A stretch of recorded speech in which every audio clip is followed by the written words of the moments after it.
Hi guys, so ngayon tayo ay papasok na. Monday na. Hi everyone! So ngayon sasamahan niyo ako sa aking klase! Finally!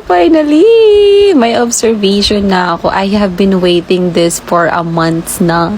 Talagang napang-iiwanan na kami ng aming mga kaklase. Dahil sila ay halos magdadalawang buwan nang naka-observation kami sa QC. Papalabas pa lang kami. Anyway guys, pagdating ko pala ng Santa Lucia High School, ay naabutan kong merong program ang English. Kasi English month ngayon. Rar. Nasa faculty room na pala ako neto guys. At nakuha ko pa talagang pumikit-pikit. Kung hindi ka maglalaro, auntie ko.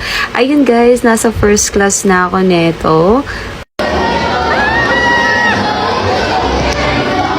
Laging nawawala sa isip ko sa tuwing nag-e-enjoy ako ay nagbablog pala ako. So ayun guys. Ayun yan! Pakalit na kami! Huwag mo pa sa gagawin bawal dito. Super sorry. Isa dito bawal ang gusto. Oo, tikita. Ang kukulit ng mga estudyante ko guys. Gusto nila ipakita yung mga mukha nila sa video. Sabi ko, hindi kayo magpapakita dyan. Bawal, yayari ako, mga papansin kayo. Gusto niyo basahin ko na lang para mabilis? Okay, number 1. 2 beses ko lang uulitin yung tanong ha. So makinig ng maayos, hindi pwedeng 3.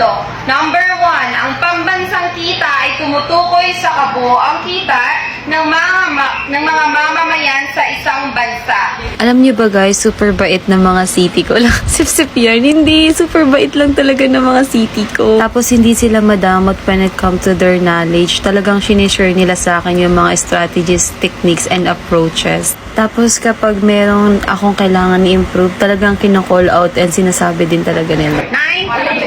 Ano to? 8. 8. 7. 6. 5. 4. 3. 2. 1. Okay, so ngayon ang tanong ko sa inyo guys, may naiintindihan ba po ba tayo doon sa tanong natin? Malinaw po ba or may confusion pa tayo? Are we good po ba doon? Sige po, ano po yung nakakalito para mabigyan linaw natin? Pag sinabi natin GNP, ang tatandaan nyo lang dyan ay gawa ng Pilipino, ng mamamayang Pilipino. Kahit galing sa ibang bansa, galing pa yan ng anong bansa, galing pa yan ng Amerika, basta gawa ng Pilipino, made by Filipinos, yun ay GNP. Kapag sinabi natin GDP, made in the Philippines. Nagkaroon pala kami ng konting clarification with my students. Ang feeling. Anyway guys, napadaan pala ako dito kasi may binili lang ako. Thank you for watching. See you sa next vlog. Bye!